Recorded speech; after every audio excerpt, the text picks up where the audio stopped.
Prontinho. Deixa eu posicionar aqui a webcam um pouquinho mais para cá, ver se a luz melhora, fica menos escuro, né? Já está aqui na luz máxima, mas deixa eu ver se eu ainda consigo melhorar essa luz.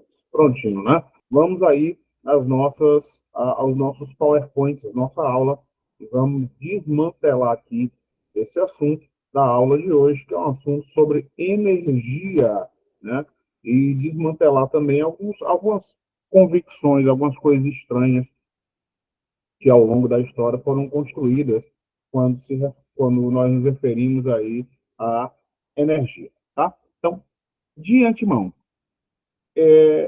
vamos recordar o conceito de energia renovável e não renovável. Esse conjunto que você está observando aqui é o conjunto de energias renováveis. Muita calma nesta hora, certo? O fato de ser renovável não é sinônimo, não foi, não é e jamais será, de que essas energias são eternas. O termo renovável vai se aplicar ao fato de eu não se conseguir precisar, não conseguir determinar com frequência e com precisão até quando nós poderemos utilizar. E aí você olha para cá e vê a energia solar. Ah, o nosso Sol é eterno. Não, não é. Daqui a 10 milhões de anos, esse Sol vai explodir, vai levar pelo menos os 4 primeiros planetas. Nós somos o terceiro. Ah, mas é daqui a 10 milhões de anos. É, você já tomou posse, seu filho, seu neto, seu bisneto, tataraneto, um monte de tatatatá que você possa imaginar, vai acontecer a 10 milhões de anos se o planeta Terra sobreviver até lá. Mas, ainda assim, é renovável, porque eu não posso precisar quando ele vai acabar. Isso é uma estimativa. Nós temos aqui das marés, enquanto houver o movimento de rotação da Terra vai ter marés, enquanto existir Lua, vai ter marés, enquanto existir ação dos ventos, por conta da rotação da Terra, vai ter marés, e aí as energias mais tradicionais, hidráulica ou hidrelétrica, lenha, carvão, vegetal. E é bem aqui que você tem que fazer uma separação entre o que é energia suja, que é diferente de energia poluidora. Certinho? Energia poluidora é aquela energia que causa impacto ambiental. Qualquer modelo de energia que cause impacto ambiental é chamada de poluidora. Energia suja, que é diferente de poluidora. A energia suja é aquela que emite gás de efeito estufa ou uma energia que é composta pelos hidrocarbonetos. Hidrocarbonetos, os famosíssimos combustíveis fósseis: petróleo, gás natural, carvão mineral. Isso é energia suja. Considerando isso, eu posso ter uma energia que seja ao mesmo tempo renovável e suja. Posso, olha aqui, ó, lenha e carvão vegetal são renováveis e são ao mesmo tempo suja e poluidora.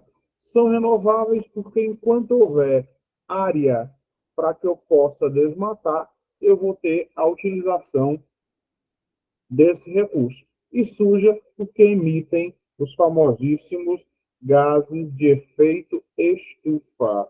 E aqui você vai perceber que esse assunto de energia, ele começa a se coadunar, ele começa a se firmar também em relação ao meio ambiente. Nós temos aqui os gases de efeito estufa.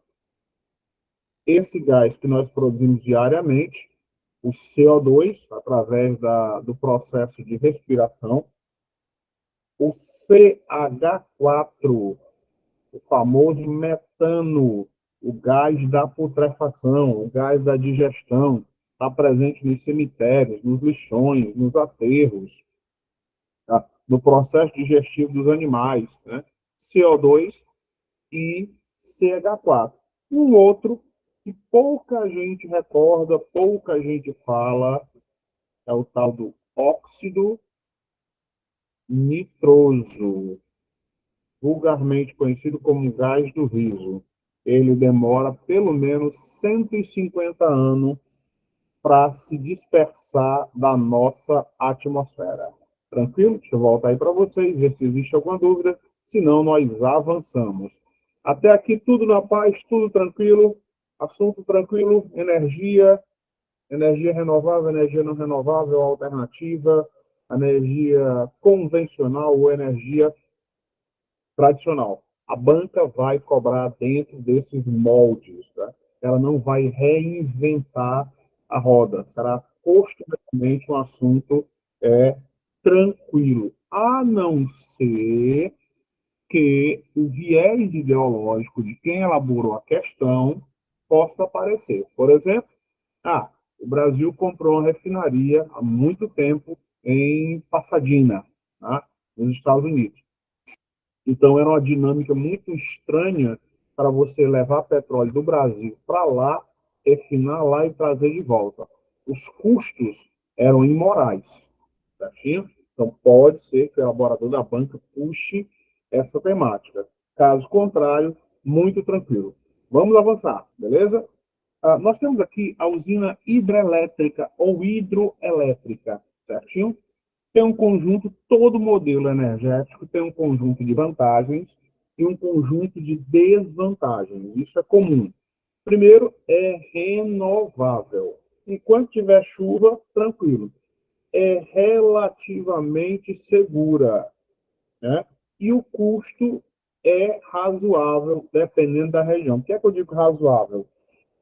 Que vai depender se esse rio ele tem um grande potencial e se ele se mantém com o mesmo volume durante o ano inteiro. Desvantagens: desequilíbrio ecológico.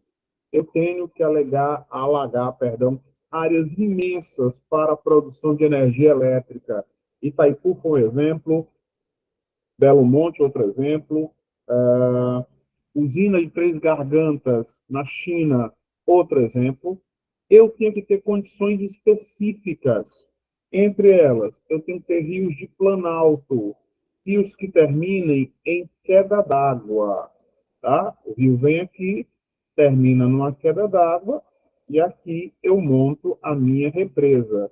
Isso vai explicar, por exemplo, por que é que o Cearazinho de Açúcar não tem uma usina hidrelétrica.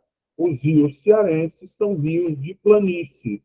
Isso deve ser resolvido com a conclusão da transposição do São Francisco e se o São Francisco mantiver o seu volume de água normal, que não está acontecendo. Está aqui o Cearazinho mal feito, a transposição entra por aqui, chega aqui ao complexo industrial portuário de Pecém, entra pela cidade de Jati, sai ali de Pernambuco, entra no Ceará.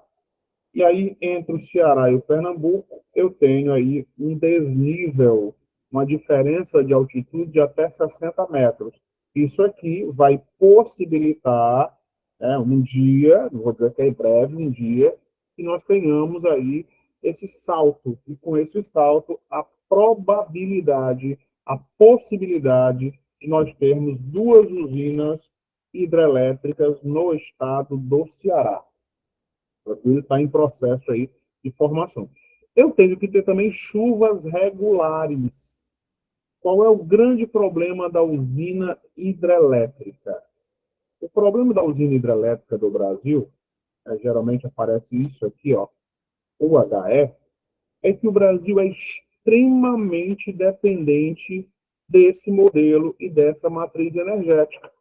Então, em anos em que há uma baixa quantidade de chuva, afinal nós estamos no clima tropical, e esse clima tropical, apesar de ter chuvas regulares, essas chuvas podem variar, o que é que pode ocorrer? Um ano em que eu tiver uma baixa quantidade de chuvas, aí o meu fornecimento de energia elétrica será prejudicado.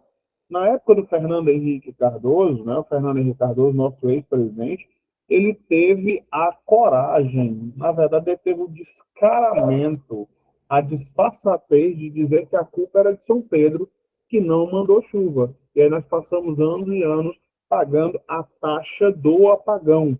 Né? O Brasil tem várias usinas hidrelétricas, e se você observar com atenção, você vai ver que o nosso sistema ele é relativamente bem interligado. Por que, é que eu digo relativamente bem interligado?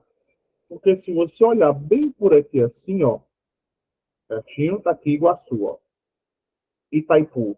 A Itaipu vai fazendo conexão com tudo que é lugar. E o Nordeste depende assustadoramente desse complexo aqui, que é o complexo Chesf, né? Companhia Hidrelétrica do Vale do São Francisco. E como nós temos um sistema interligado, o que é que ocorre? Quando esse sistema interligado é atingido, ele causa um efeito em cadeia, como aconteceu aqui no sertão central do Ceará. Né? No sertão central do Ceará, perdão, numa cidade muito legal, quem ainda não conhece, recomendo. Quixadá tem um clima agradabilíssimo, não faz mais do que 72 graus à sombra, né? Uma subestação de Quixadá deu pane e aí teve o efeito em cadeia, né? O Brasil ficou às escuras. Só um estado não passou por esse perrengue, esse estado aqui, o estado de Roraima, porque ele recebe energia elétrica lá da Venezuela. Que estranho, porque a Venezuela tem sérios problemas com fornecimento de energia. A Venezuela tem sérios problemas com apagão. Na década de 60, mais especificamente em 67, tá, a ditadura militar, o regime militar da época, teve a ideia de construir uma usina aqui, no Pará. Né? Não, não é Tucuruí. Teve a ideia de construir a usina de Caparaó. Caparaó. E aí os militares, os engenheiros militares do IME, foram lá ver a probabilidade, ver a viabilidade, né? Não, vamos analisar aqui se é realmente viável nós construímos essa usina. E aí os engenheiros condenaram o projeto. Não, aqui nós teremos mais problemas do que soluções. Inviabilizaram um projeto. No governo Dilma Vana Rousseff, ela trouxe essa ideia de novo, só que agora não mais com o nome de usina de Caparaó, mas com usina de Belo Monte, aqui no Rio Xingu. O Rio Xingu é um rio perene, só que ele tem uma característica. Ele é perene, irregular. O que significa dizer isso? Se ele é perene, ele não seca. Mas se ele é perene irregular, significa que em determinada época do ano, o volume de água dele baixa. Originalmente, ia se alagar mais ou menos 1.072 quilômetros. Né? Aí, não, é muita coisa para se alagar, acabaram alagando em torno de 570, 516 na área central. 576 quilômetros equivale à cidade de Fortaleza, capital do estado do Ceará, mais alguns municípios da região metropolitana, como Eusébio, como Maracanaú, né? Somado a esses três municípios, foi a área alagada. Como se não bastasse, duas aldeias foram prejudicadas diretamente. A aldeia dos índios Paraxamba e a aldeia dos índios Arara. Se tudo isso tivesse acontecido e Belo Monte ainda conseguisse fornecer energia em quantidade e em qualidade, o prejuízo teria sido minimizado. Mas Belo Monte não faz isso. Tanto não faz que ela foi inaugurada e agora há um projeto para que se instale ali na cercania de Belo Monte, uma usina termoelétrica que vai queimar carvão, petróleo, gás ou outro produto para gerar energia para Belo Monte, porque em determinada época do ano a sua produção de energia simplesmente cai. Tranquilo até aqui? Tudo na paz? Mantemos o ritmo, aceleramos, desaceleramos. Digam aí, vocês determinam o ritmo. Lembrando que nós temos umas questõezinhas ainda para resolver, né? Não tem aula sem resolução de questões. Já a escrita, Olavo Bilac afirmava, memória falha, a escrita lembra. Tranquilo? Então vamos embora. Nós passamos aí pela desastrosa usina de Belo Monte, né? Existem vários documentários sobre Belo Monte, né? Inclusive da própria Eletronorte. Assim que vocês tiverem tempo, dê uma olhadinha. Um modelo energético que está muito na moda. De repente você já tem na sua casa aí várias pousadas no interior do estado do Ceará, no litoral, Guaramiranga, Jijoca de Jericoacoara, né? Instauraram, e as casas agora também, a China popularizou isso, a energia solar, né? Que vai estar por aí nos próximos 10 milhões de anos. Vantagens e desvantagens. Primeiro, é segura. Segundo, limpa. Limpa, ou seja, não emissora de GEE, não emissora de gás de efeito estufa. Desvantagens: custo, né? Manutenção das baterias são elevados. No passado era mais caro. Isso aqui, a célula fotovoltaica, né? Também era caro. Requer uma insolação constante. Isso aqui não é problema para o Oriente Médio, Arábia Saudita, Irã, Iraque. Também não é problema para o Nordeste brasileiro. Nós temos aí sol de janeiro a janeiro. Aí quando chove, está muito quente, é o nordestino. Droga! Deus manda chuva. Aí Deus manda chuva, aí o nordestino, pelo amor da chuva demais, eu quero um sol. Aí lá vem o sol torrando tudo, manda chuva de novo. Aí não dá para agradar. E os custos de instalação e manutenção ainda são elevados. Mas estão caindo, porque esse modelo de energia está se popularizando. China, Japão, Brasil, os americanos, que usam todos os modelos. Limpa, poluidora. Por que limpa e poluidora? Porque ela causa impacto ambiental. E aí nós temos a vedete da energia alternativa do Brasil. Brando, esse gráfico aí está como 2015. Não mudou praticamente nada. A única coisa que mudou foi que o Brasil avançou posições, tá? O Brasil agora ocupa a posição que era do Canadá. O Brasil estava aqui e agora está aqui, tá? Que é a produção de energia eólica. Só para fazer a referência histórica. Eolo, irmão de Poseidon, o deus dos ventos. Daí o nome energia eólica gerada pela força dos ventos. E isso vai explicar, em grande parte, por que, que o Nordeste e por que, que o Brasil é um grande potencial de produção de energia eólica. Eu vou até sair daqui, vou aí para vocês para comentar sobre esse aspecto. Depois nós voltamos aqui para o nosso PowerPoint. Em algum momento,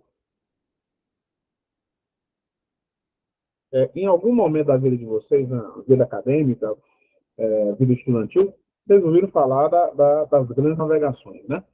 E aí Cabral, né, Pedro Álvares Cabral, chegou aqui em abril de 1500, mas o navegador espanhol Vicente Yáñez Pizón já tinha passado em fevereiro do mesmo ano. Né? O Tratado de Tordesilhas impediu que Vicente Anes Pison tomasse posse. Isso não é novidade para ninguém, nós falamos em outro momento, beleza? Cabral sai de Portugal, passa 55 dias para chegar no Brasil. 55 dias. Chega na linha do Equador, ele para numa zona chamada de Doldrum. Doldrum, né? É o nome inglês para calmaria. Uma zona de calmaria. Não tinha vento. E a caravela era movida a vento. Ali. Então, o Brasil era para ter sido descoberto, né? Os povos originários e alguns historiadores e geólogos chamam de a grande invasão. Deveria ter acontecido dia 20 de abril, né? E aí o Brasil seria ariano, não taurino. Aí acontece dia 22, chegando aí na Bahia da Cabralha, né? Por conta desse nome da chegada de Cabral. E aí, quando ele se afasta da linha do Equador, os ventos alísios, não confundir com Elísios. Campos Elíseos é a versão de céu grego. Você morre, vai para os Campos Elíseos. É só lembrar daquele filme inédito, O Gladiador. Essa semana ainda não passou na TV a cabo, mas eu tenho fé que ainda vai passar. Resultado: os ventos partem do polo em direção, perdão, do Equador em direção aos polos e dos polos em direção ao Equador. Ou seja, quanto mais quente, quanto mais próximo à linha do Equador, maior é a possibilidade dessa geração de energia. Olha só onde é que está o Brasil e olha só onde é que está o Nordeste.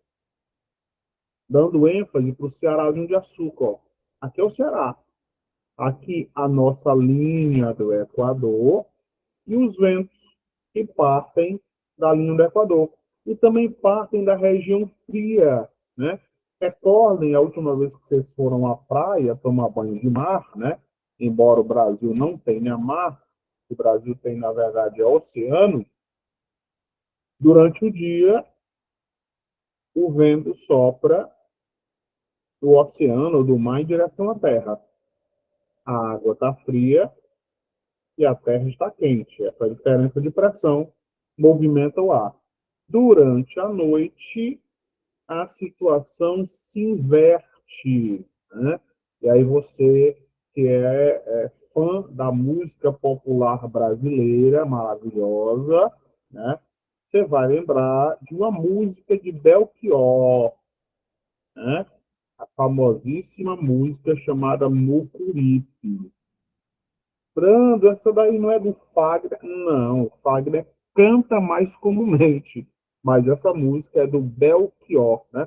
As velas do Mucuripe vão sair para pescar, vão levar as minhas mágoas para as águas fundas do mar. O jangadeiro sai à noite ou madrugada, pegando carona na brisa terrestre ou terral, parte da terra que está fria, em direção ao oceano, o mar que está com água mais quente. Essa diferença de pressão movimenta e gera o movimento dos ventos. Por conta disso, a maior parte dos projetos de energia eólica do Brasil, maior parte, estão justamente no litoral. Né? Nós temos aí no Ceará Icapuí, Pecém, Trairi, né? São grandes projetos que existem aí no Ceará de produção de energia eólica. E aqui a relação estabelecida da produção de energia eólica. Se você observar com atenção, ó, você vai ver que a fonte é oficial, né? Agência Nacional de Energia Elétrica. Todas as regiões brasileiras, todas, sem exceção, todas produzem energia eólica. Mas, ainda prestando muita atenção, você vai ver que há um descompasso, há uma diferença gritante. Olha a situação da região norte, 12 gigawatts. Região centro-oeste, 3. Região sudeste, 12. Sul, 22. Olha o nordeste. Se você somar todos aqui, vai dar 46. O nordeste sozinho é maior do que a produção nacional. Porque vasto litoral. Tudo isso aqui no Nordeste, ó, é litoral. nós só temos uma exceção, que é o estado do Piauí, né, que não tem a sua capital no litoral. O único que não tem a capital no litoral. Os demais estão aí presentes no litoral. Então, vantagens: limpa, baixo impacto ambiental, atmosfera, né? Se é limpa, ela não emite gases de efeito estufa, é segura, é ecologicamente correta. Beleza. Conjunto de desvantagens: irregularidade dos ventos. Eu tenho que ter ventos constantes para que essa produção efetiva de energia faça valer a pena. Os investimentos são altos. Grande parte desses investimentos vem de multinacionais. O Nordeste tem 7 bilionários. O Nordeste brasileiro tem 7 bilionários. Desses 7 bilionários, 5 são cearenses. E o mais rico desses bilionários do Ceará, ele tem justamente uma empresa de produção de energia eólica. Custo de manutenção é elevado, tem que ter equipamento, tem que ter gente habilitada, ocupa grandes áreas, e é só desenhos horríveis com o professor Branco. Isso aqui é uma torre eólica. Quem disser que não, eu vou dizer que é inveja. Pronto, tá aqui. Torre eólica igualzinho. Quando acabar esse negócio de concurso, eu vou viver da minha arte. Essas torres eólicas perfeitamente desenhadas aqui não são recicláveis. Isso causa um impacto ambiental tremendo. Por isso, a Alemanha, durante um tempo, diminuiu a sua utilização. Tranquilo? Energia eólica. E aí, nós temos aqui um conhecido nosso de longa data, que é o etanol. Mas antes disso, saber se existe aí alguma dúvida, senão nós avançamos. Tranquilo até aqui? Tudo na paz, chuchu beleza, GG, joinha, joinha, nenhum problema. Vamos lá. Olha só, nós já vimos aí os modelos convencionais, alguns modelos convencionais, e vimos também um modelo tradicional. E aí nós temos aqui uma das maneiras, uma das matrizes energéticas mais polêmicas, que é a produção de energia a partir do etanol. Muita calma nesta hora e atenção redobrada. Certinho? Por quê? Olha para a figura. O que é que eu faço com que eu produzo etanol? Eu produzo etanol com arroz, né? Se você não for cearense. Se você for cearense, arroz com I. Nós colocamos um I bem aí. Você que é rico, fino, fina, empoderado, empoderada, você toma um whisky a partir do milho, um bourbon, Jack Daniels, é feito de milho. Também posso fazer álcool a partir de milho. Posso fazer também de cana de açúcar, que é que o Brasil utiliza. Arroz, milho e cana de açúcar são os mais utilizados. O que é que esses produtos, né, têm em comum? Todos são vegetais. Todos são vegetais. E aí o que acontece? Os vegetais, aqui, ó, eles absorvem CO2. Quando transformo esse vegetal em etanol, aí ele passa a emitir CO2.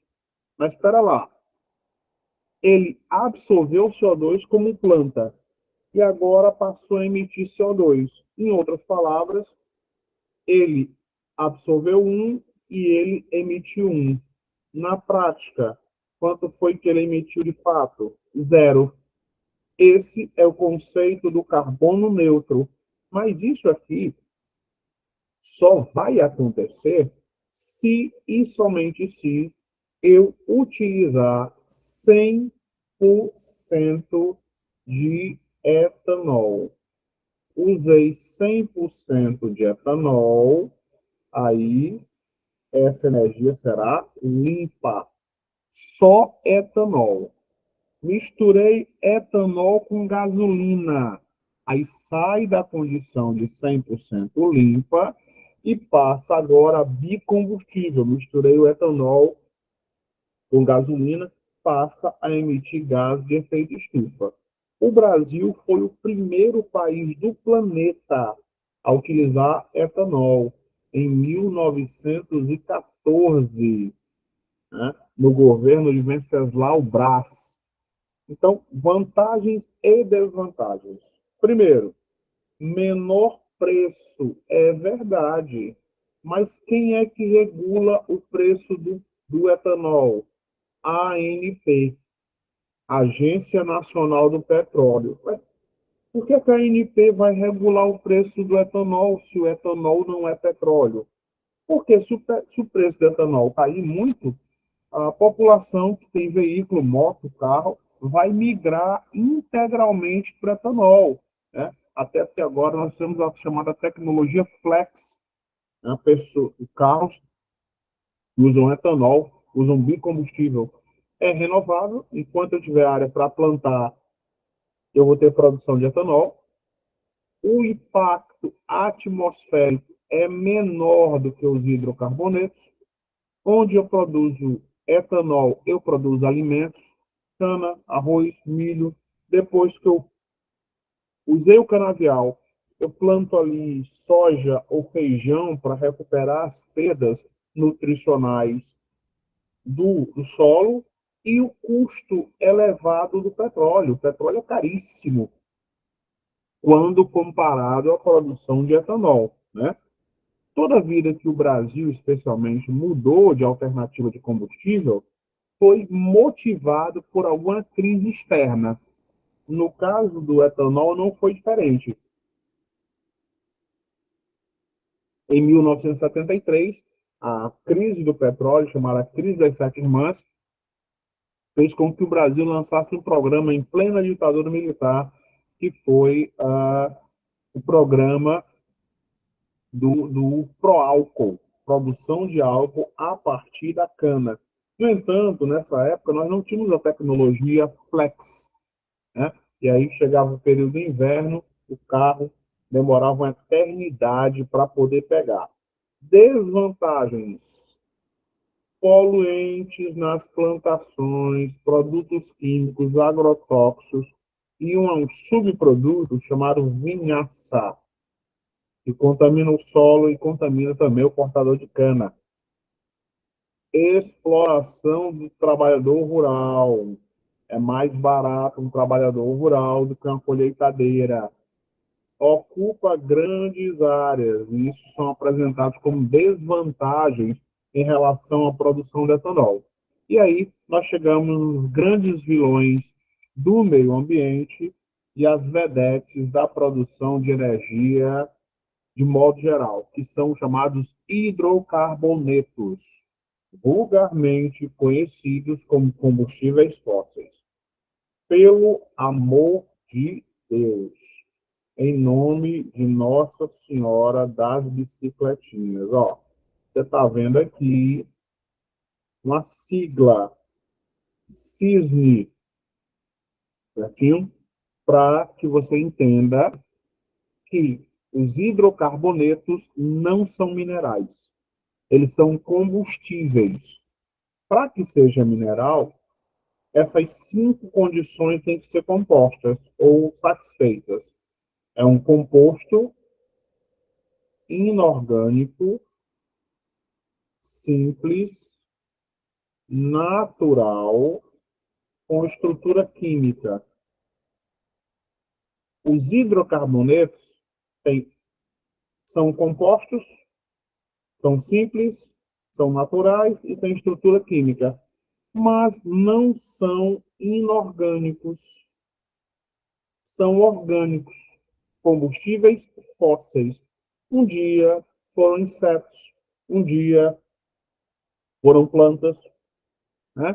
E aí, no caso do carvão, foram fossilizados. Embora tenha o nome de carvão mineral, isso aqui não é mineral, é madeira fóssil. que sofreu o aumento da pressão e da temperatura, e só pode ocorrer aqui, ó, em bacia sedimentar. Você dificilmente, é impossível você encontrar, por exemplo, carvão mineral no sertão central do Ceará, em Quixadá, porque ali a estrutura é cristalina, não é sedimentar. Esse carvão foi criado ao longo de milhões de anos, foi recebendo desenhos horríveis. Ó. Tá aqui um peixe, igualzinho peixe, pronto. Foi recebendo camadas e camadas de terra e ele foi se liquefazendo, ou virou petróleo, ou virou gás. E no caso das florestas, foi fossilizado. Daí a denominação de carvão mineral, embora de fato não seja mineral. Tá? Vantagens e desvantagens, tem vários tipos. Quanto maior a quantidade de carbono, maior a qualidade. Ó. Antracito, madeira, tufa, lignito, hulha. Certinho? Tem teor de carbono e qualidade vai mudar de acordo com a concentração e os problemas que são gigantescos. Primeiro, ele é mais poluente dos hidrocarbonetos, porque ele emite uma quantidade de gás de efeito estufa absurda.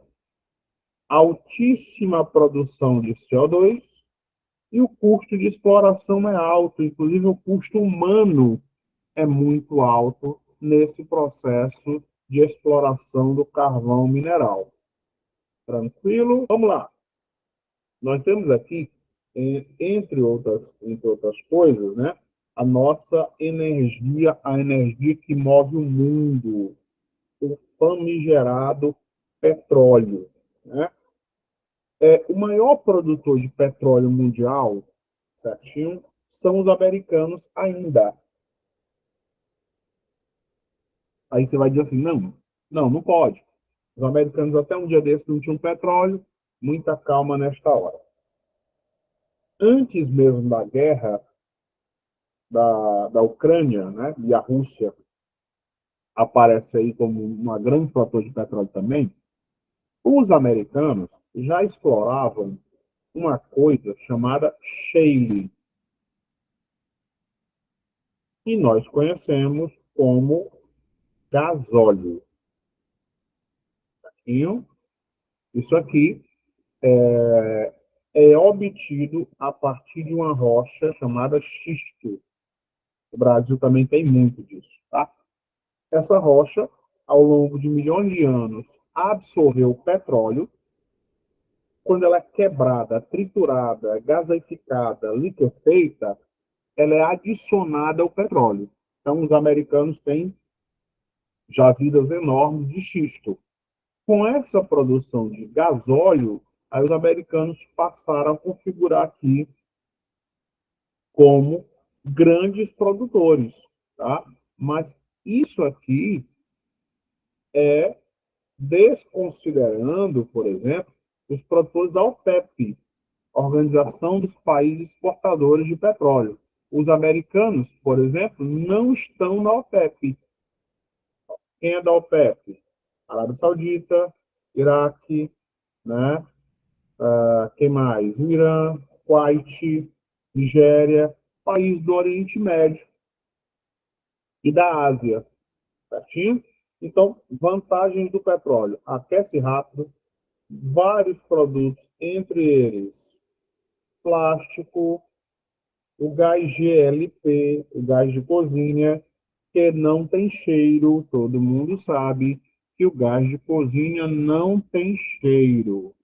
Ah, o gás da minha casa tem cheiro. Não. Aquele cheiro é colocado depois.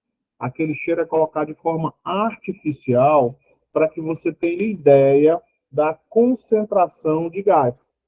Se tiver um vazamento, se ele for inodoro, sem cheiro, você não vai saber se está tendo vazamento. Ah, eu vou ligar aqui, eu vou acender esse fósforo aqui só para ver. Aí, Tchau, aí você vira estatística, né? E aí o petróleo, ele pode ser encontrado na área continental, que é solo, ou em área oceânica. Desvantagens: poluente, ele financia uma quantidade enorme de grupos terroristas, Hamas, Al-Fatah, Brigadas de Guerreiro de Al-Qassam, Estado Islâmico. Muitos deles são financiados por grupos terroristas e financiam ditaduras. Venezuela, Síria, Irã, Iraque, tudo financiado por petróleo. Não renovável. Quando acabar, já foi, já é, acabou-se. Só que, no entanto, faz 50 anos que os ambientalistas estão dizendo que daqui a 50 anos o petróleo vai acabar. E até agora o petróleo não acabou, muito pelo contrário. Estão descobrindo cada vez mais jazidas, né? Que é o caso, por exemplo, da margem ocidental do Brasil, na região amazônica. E, claro, sempre graves acidentes ambientais, né?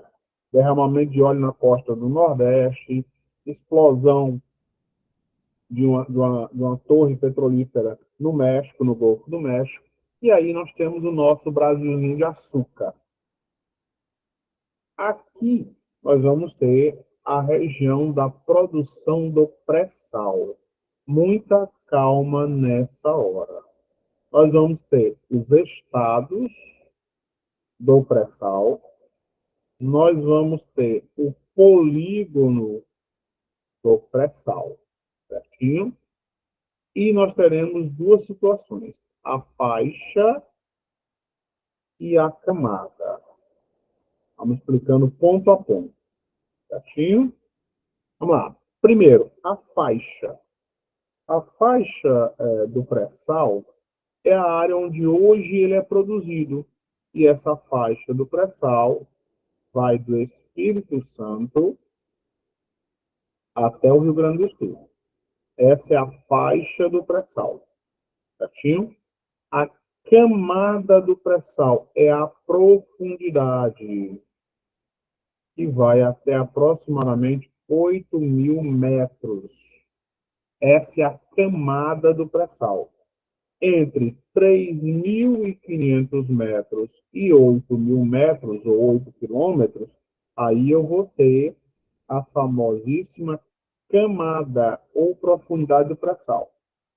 E os estados produtores do pré-sal não tem como você se enganar. São Paulo, Espírito Santo e o Rio de Janeiro. Esses três são os produtores de petróleo e pré-sal. Sendo que o estado que mais produz petróleo no nosso país, Rio de Janeiro, e sozinho consegue produzir 83% de todo o petróleo brasileiro. O polígono do pré-sal, que estão chamando agora de margem ocidental, vai do Amapá até o Rio Grande do Sul. Toda essa área aqui, ou seja, todo o litoral brasileiro, é chamado de polígono do pré-sal, que é uma área que pode ou não ter produção de petróleo de pré-sal. Tanto é que agora estão explorando petróleo aqui, ó, na chamada margem ocidental. E aí, explicando para vocês por que é que o petróleo é tão utilizado no mundo. Olha o que é que nós fazemos com o petróleo. Nafta, querosene, fertilizante, congelante, gás de rua, óleo combustível, plástico corante, solvente, PVC, gases que são utilizados cotidianamente, benzeno, metano, etileno, propileno, gás liquefeito do petróleo, gás de cozinha, petróleo refinado. Nós temos aqui cera, óleo lubrificante, e se você é evangélico, ó, bem aqui assim, ó, betume, né? Você que lê a Bíblia, e tal, recomendo demais a leitura sempre. Noé. Noé, quando foi calafetar, quando foi impermeabilizar a Arca de Noé. Está lá na Bíblia. Usou betume, piche, que é a base de petróleo. Não vou longe, asfalto. Asfalto é a base de petróleo. Certinho? A diversidade de produtos do petróleo. E aí nós temos aqui uma coisa que já foi muito cobrada e tal, e aí eventualmente as pessoas esquecem, que é o sistema em que esse petróleo é utilizado, que é a concessão ou a partilha, certinho? Dois modelos, concessão e partilha. Se você observar aí, você vai ver que no modelo de partilha, quem controla mais? O governo. No modelo de concessão, o governo dá mais liberdade à empresa. Quando é que o governo perde? Nunca, nunca. Nenhuma das duas situações. Inclusive, no caso de concessão, o governo vai ganhar dinheiro direto aqui, ó. Tá? Por quê? Porque na partilha é meio a meio. O governo pode ter um prejuízo se a empresa tiver prejuízo. Na concessão, não. Na concessão, a empresa explora e paga as taxas devidas ao governo. Então, nas últimas divisões e leilões do pré-sal, que várias empresas chinesas ganharam a concorrência, o sistema que foi adotado foi o sistema de concessão. Né? Nós temos aqui o nosso, a nossa região do pré-sal, né? Várias jazidas, Jubarte, Iara, Caramba, iam colocar uma região de Lula, mas acabou não acontecendo, né? E hoje, uma polêmica tremenda em escala mundial é a exploração de petróleo na região polar, tanto no Ártico quanto no Antártico, né? E aqui, aquele gás que eu falei para os senhores e para as senhoritas, o gás de xisto. Eu faço aqui uma exploração, uma perfuração na vertical e depois na horizontal, injeto água pressurizada com vários elementos químicos. Aí a primeira coisa que eu vou fazer é gaseificar, certinho? Eu não sei se vocês recordam, né? Se o carro de vocês é a gás natural ou é a gasolina, né? Mas lembra, quando você vai no posto de gasolina e também tem gás natural, vocês já viram como é que rola, como é que acontece? O cara vai lá, bota o carro, deixa as portas todas abertas e sai de perto. Aí o cara coloca uma injeção lá e é metro cúbico. Por quê? O gás natural ali está liquefeito, está em forma líquida. Quando ele vai para o carro, ele é pressurizado e ele sai da condição de líquido e vira gás, né? Esse processo de liquefação e gaseificação. Então, quando esse petróleo, quando esse gasóleo ou gás de xisto é explorado, os elementos químicos ficam no solo. Então, o impacto ambiental da produção de gasóleo é altíssimo. O Brasil é o sexto produtor de xisto. Se o Brasil investisse na produção de xisto, na exploração de xisto, o Brasil não teria problema de dependência de petróleo. Só que o impacto ambiental é sempre muito alto. Tranquilo? Vamos aí voltar para o nosso PowerPoint, porque agora vai começar a nossa maratona de resolução de questões. Tranquilo? Ó, nós chegamos aqui no gás xisto e fechando a energia nuclear. Muita calma desta hora. Se você, em algum momento da sua vida, já assistiu o desenho dos Simpsons, ó, desenhos horríveis com o professor Branco, tá aqui, ó. Nossa, hoje eu estou dizendo pior do que nunca. Está aqui a usina nuclear, né, dos Simpsons, aí sai aqui uma fumacinha, né, e tal. Essa fumaça aqui é vapor d'água. Não tem radiação nesse negócio, certinho? Não tem radiação. Esse vapor d'água, ele é utilizado para refrigerar justamente a turbina. Aqui, ó. E essa turbina, o reator ele vai quebrar o urânio, o plutônio, e aí nesse processo de fissão nuclear, aquece a água, libera esse vapor, movimenta a turbina e gera energia. Problema, os riscos aqui são muito grandes. A energia nuclear, ela é limpa. Como assim limpa? Ela não emite gases de efeito estufa. Não emite gases de efeito estufa. Só que os custos de manutenção são elevadíssimos. O Brasil tem urânio para ter 32 usinas. Nós temos tanto urânio que nós temos no Ceará, no município de Santa Quitéria, no distrito de Itataia. Desde 67, se sabe que o Brasil tem urânio ali. Então, nós temos urânio na Bahia, no Ceará, Minas Gerais e no Paraná.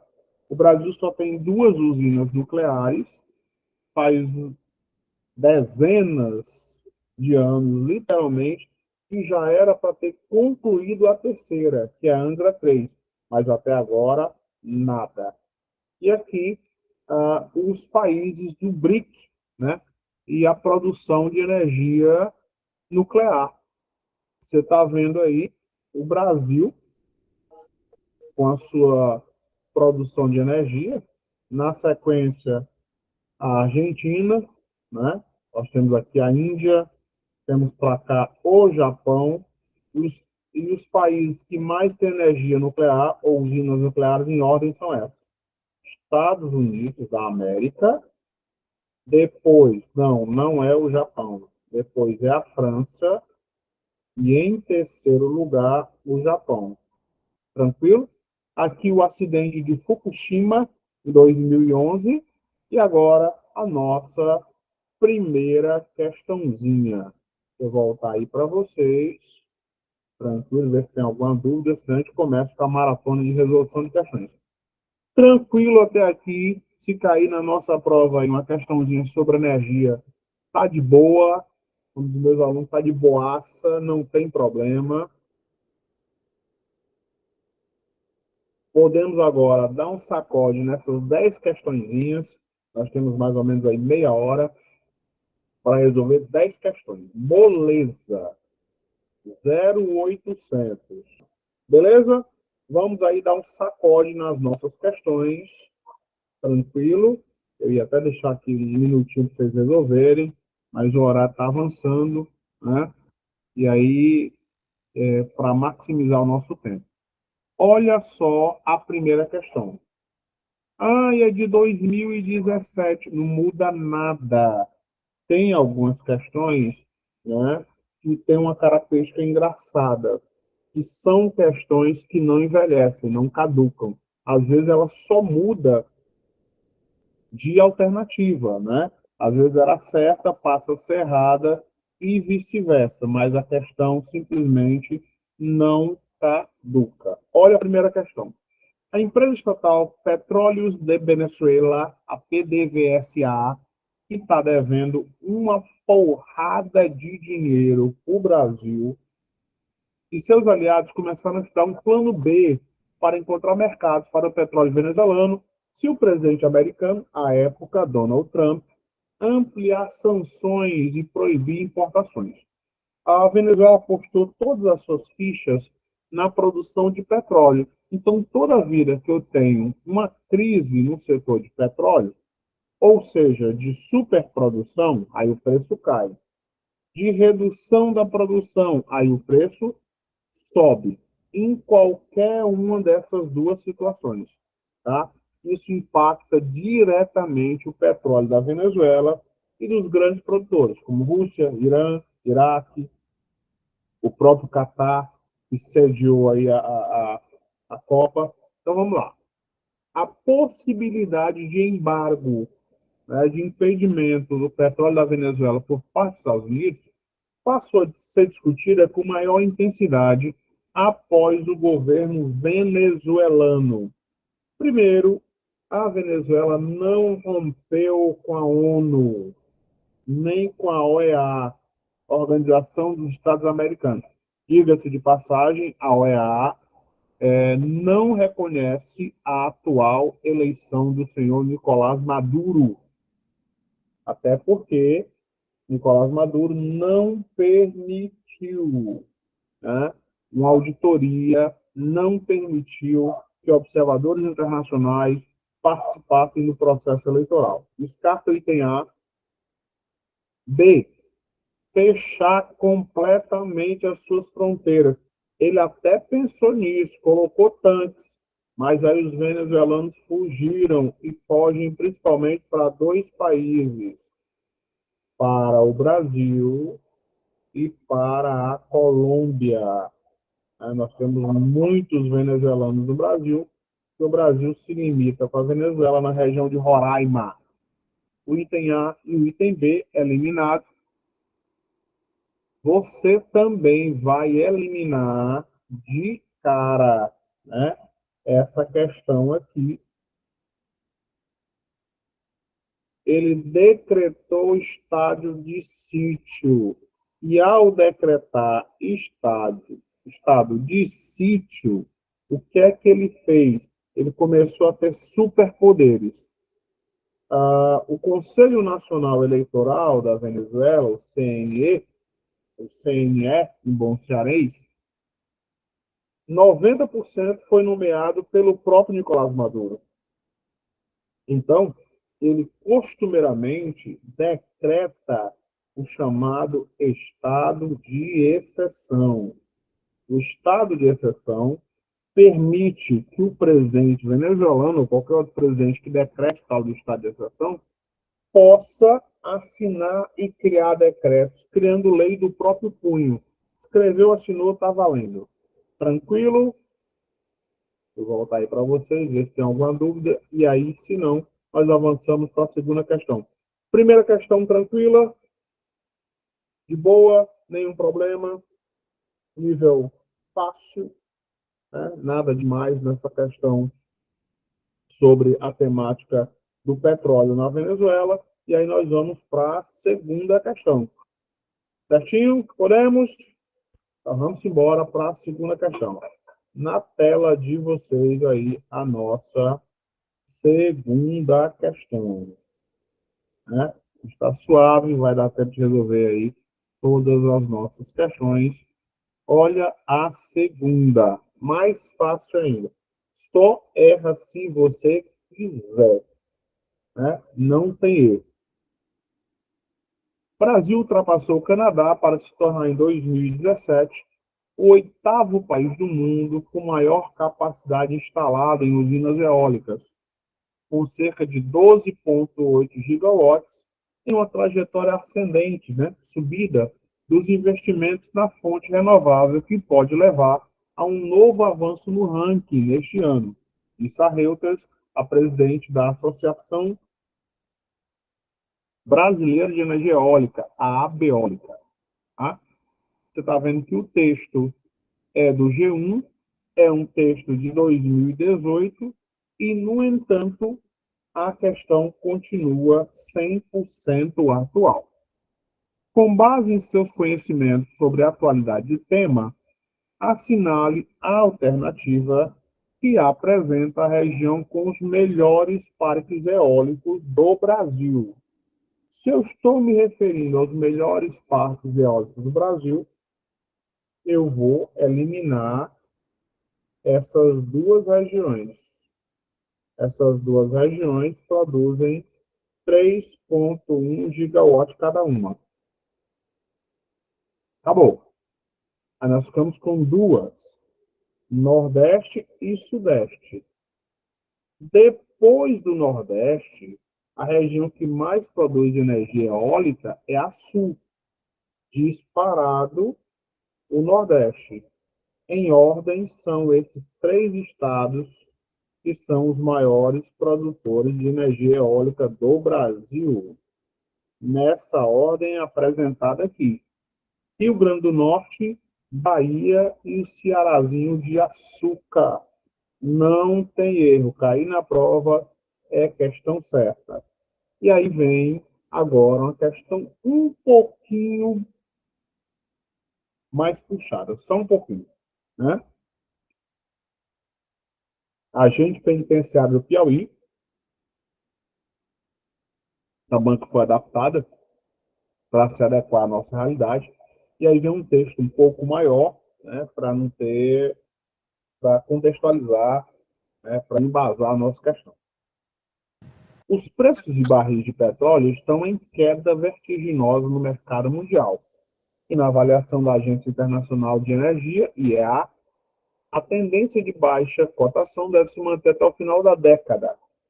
Entre agosto de 2014 e meados de 2016, o preço do barril de petróleo caiu 65%.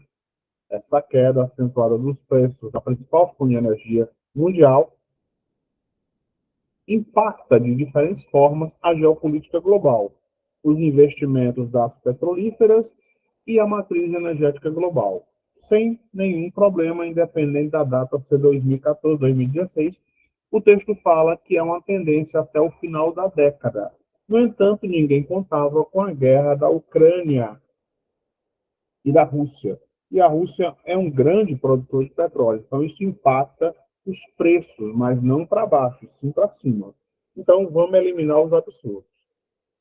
Primeiro, você vai eliminar de cara, né, o item A. O que é que ele diz aqui? A baixa cotação do barril de petróleo tem implicações geopolíticas de grande magnitude, pois afeta diretamente os Estados Unidos e a Arábia Saudita, países muito dependentes das exportações. A Arábia Saudita é muito dependente das exportações. Os Estados Unidos, não. Elimina o item A. Na sequência, a queda acentuada do preço do barril associada à crise de endividamento e dos escândalos de corrupção envolvendo dirigentes da estatal brasileira do petróleo não afetaram as metas de extração do pré-sal. Claro que, essa queda não tem sido acentuada, foi acentuada. 2, o Brasil, apesar de ser um grande produtor de petróleo, ele não tem mais a chamada autossuficiência. A autossuficiência, ela acontece quando um país ou uma região consegue produzir primeiro para o seu mercado interno e depois consegue produzir para o mercado externo. Então, nós ficamos aí com duas questões. Essa é uma questão que pode ser considerada de nível difícil. Item C. A produção desvairada ou descontrolada de óleo de xisto e areias betuminosas da Austrália nunca foi uma grande produtora de petróleo. Tá? Então, óleo de xisto, não tem como destaque aí a China, não tem como destaque os Estados Unidos. O Brasil, se quiser investir, também tem grande destaque. Então, se elimina o item C. A nossa alternativa, item D de dado. O preço do petróleo no mercado mundial é determinado pela oferta e pela demanda, pela procura e pela produção. Se eu, perdão, se eu tenho um aumento da produção, eu tenho uma queda do preço. Se eu tenho uma queda da produção, eu tenho uma elevação do preço. Então, questão número 3, de nível difícil, mas nada que nós não possamos aí resolver. Tranquilo? Vamos lá. Está acabando. As forças. Prontinho? Questão 1, 2 e 3. Primeira de nível médio, segunda de nível fácil, terceira de nível difícil. Né? Nós sempre graduamos aí as questões, que nós nunca sabemos o que, é que a nossa banca pode aprontar conosco. Tranquilo? Podemos ir para a quarta questão? Nenhum problema? Vamos embora. Quarta questão. Vamos lá. Quarta questão, quarta questão. Questão número 4. Vamos lá. A questão número 4 é uma questão de assertiva, né? Aí foi da Prefeitura de Morada Nova. Muito boazinha, muito bem construída. E é uma questão de assertiva. As questões de assertiva facilitam mais a nossa vida, porque à medida que você vai lendo a assertiva, você vai desmantelando, vai descortinando esse mesmo item, né? Petróleo em queda. Quais as causas e efeitos e por que a gasolina não cai? O preço do petróleo está em níveis baixos nunca vistos desde o final do março de 2004, por volta de $30 o barril. O barril aí tem 170 litros, perdão, 270 litros. Já se fala que pode chegar até a casa dos $20, né? Da UOL, aí vem a questão. A partir da notícia apresentada, analise as afirmativas que seguem. Certinho? Vamos lá. Um dos principais motivos para a recente queda do preço do petróleo é que há uma grande quantidade de petróleo disponível no mercado, mas a demanda tem diminuído. Segura o item 1, deixa cozinhando, vamos para 2. A aceleração intensa da economia chinesa, observada nos últimos 2 anos, acabou contribuindo bastante para a derrubada do preço. Muita calma nesta hora. À medida que a economia chinesa cresce, ela vai aumentar o consumo de petróleo. E se ela vai aumentar o consumo, essa produção e a necessidade desse petróleo não vai derrubar o preço. Muito pelo contrário. Então, onde tiver o item 2, eu elimino. Elimino o item A, elimino o item C e elimino o item D. 0800. Questãozinha moleza só para você se animar. Vamos justificar a 1 e a 3. Alguns países sofrem particularmente mais com a redução dos preços do petróleo, sobretudo a Venezuela, a Rússia e Irã, em razão de grande peso das commodities de suas economias. Verdadeiríssimo.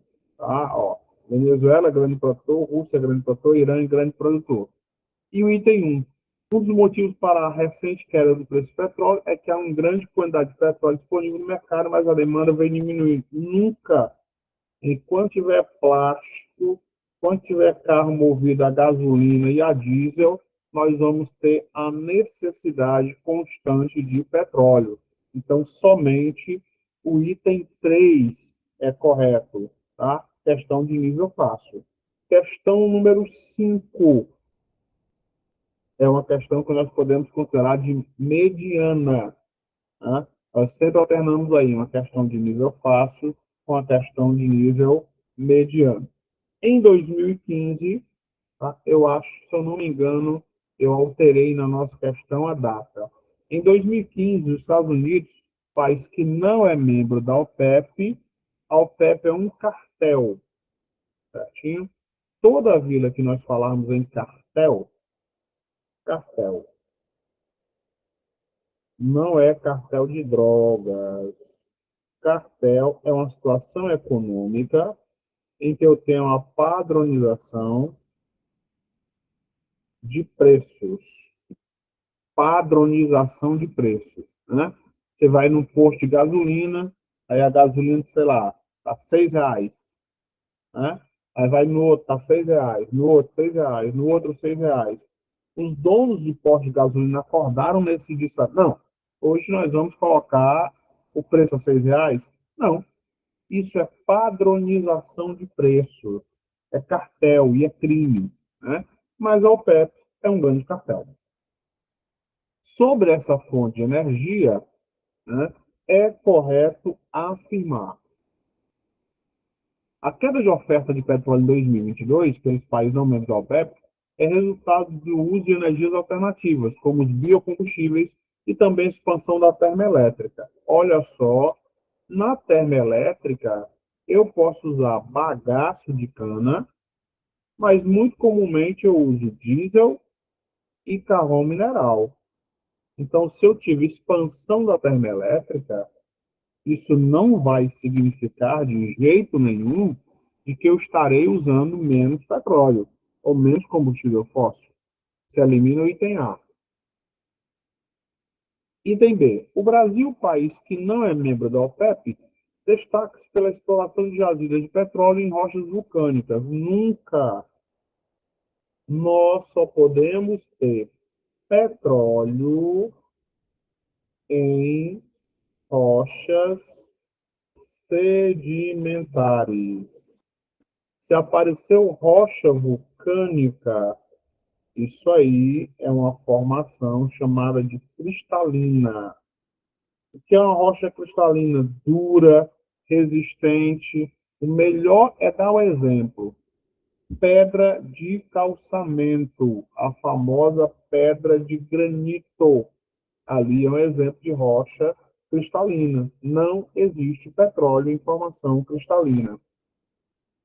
Eliminei o item A e eliminei também o item B. Dois itens possíveis. Eu tenho aí o item C e tenho o item D.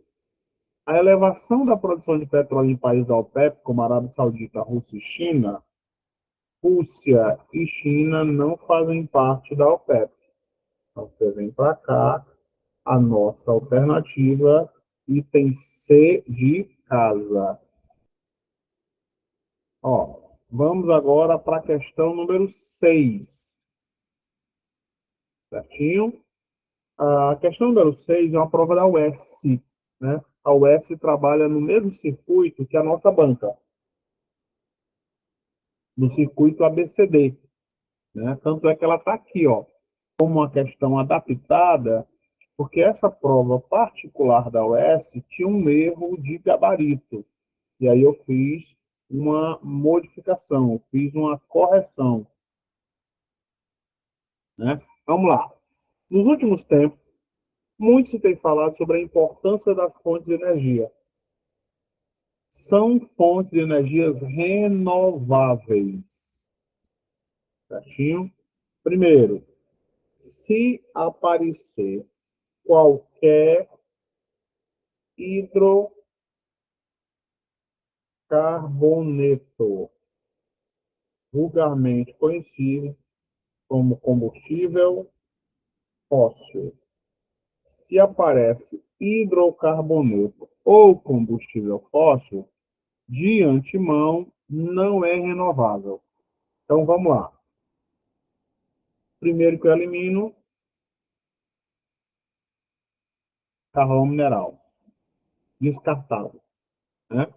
Na sequência, eu também vou eliminar petróleo, descartado. E elimino também gasóleo. O gasóleo vem do xisto, que é um hidrocarboneto. Elimino aqui a nossa alternativa, item B de bola, tá? Nível fácil. Questão número 7 da Instituto Nacional de Energia Atômica, o INEA, né? Questãozinha bem boazinha, questãozinha assertiva, é bem mais fácil, bem melhor a gente resolver. O uso de álcool como combustível proveniente da cana-de-açúcar vem sendo considerado interessante por outros países e tende a crescer no Brasil. Sobre as vantagens do uso do álcool como combustível, em comparação aos derivados de petróleo, considere as alternativas a seguir. Trata-se de uma fonte renovável de energia, sim. Enquanto eu tiver área cultivada, cana, milho, arroz, eu vou ter produção de etanol. Então, se a primeira alternativa é verdadeira, eu já elimino de cara dois itens, o item B e o item C. Vou aí para a segunda, né? Se a segunda tiver certa, já foi a minha questão. Sua queima provoca menor emissão de CO2, com certeza. Primeira e segunda verdadeira, elimino o item A, nossa alternativa, item D de dado. É mais eficiente que a gasolina procedente no motor? Não, não é. Porque uma característica do etanol é o fato de ele ser volátil, o fato de ele evaporar muito rapidamente.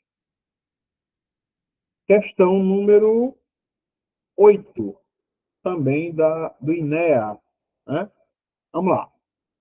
Uma pesquisa inovadora promete consolidar a posição estratégica do Brasil como um grande produtor mundial de biocombustível. Pesquisadores da Petrobras, da Universidade Federal do Rio de Janeiro, desenvolveram uma tecnologia para a obtenção de etanol a partir do bagaço de cana, que poderá aumentar em 40% a produção nacional desse biocombustível e incrementar a participação das fontes renováveis na matriz energética do país. Texto de 2007 da UOL, Ciência Hoje, e continua 100% válido. A vantagem ecológica de melhorar a produção de etanol a partir do produto vegetal que já é obtido é: eu vou produzir e retirar do meu etanol, do meu bagaço, 40% de etanol. Logo, eu vou eliminar o item D. Não vai equiparar a eficiência do álcool com a gasolina. Segundo, aumentar a produção de etanol, né, sem haver necessidade de expandir área cultivada, diminuir a mortandade de aves dos leitos fluviais, claro que não, esse aqui não faz o menor sentido, né? E aí nós ficamos com dois itens: reduzir a emissão de CO2 pela combustão do álcool e aumentar a produção de álcool sem haver necessidade de expandir a área cultivada. Ora, se eu vou retirar 40% de etanol do bagaço, eu vou aumentar a produção de álcool sem precisar aumentar a área cultivada. Consequentemente, nós temos aqui como alternativa o item C de casa. Tranquilo? Finalzinho aí, ó, você faz só printar, corrija aqui o item B com erro de digitação na minha parte, é C de casa e não D de dado. Tranquilo? Tranquilo? Boa noite a todos, bom descanso, meu expediente.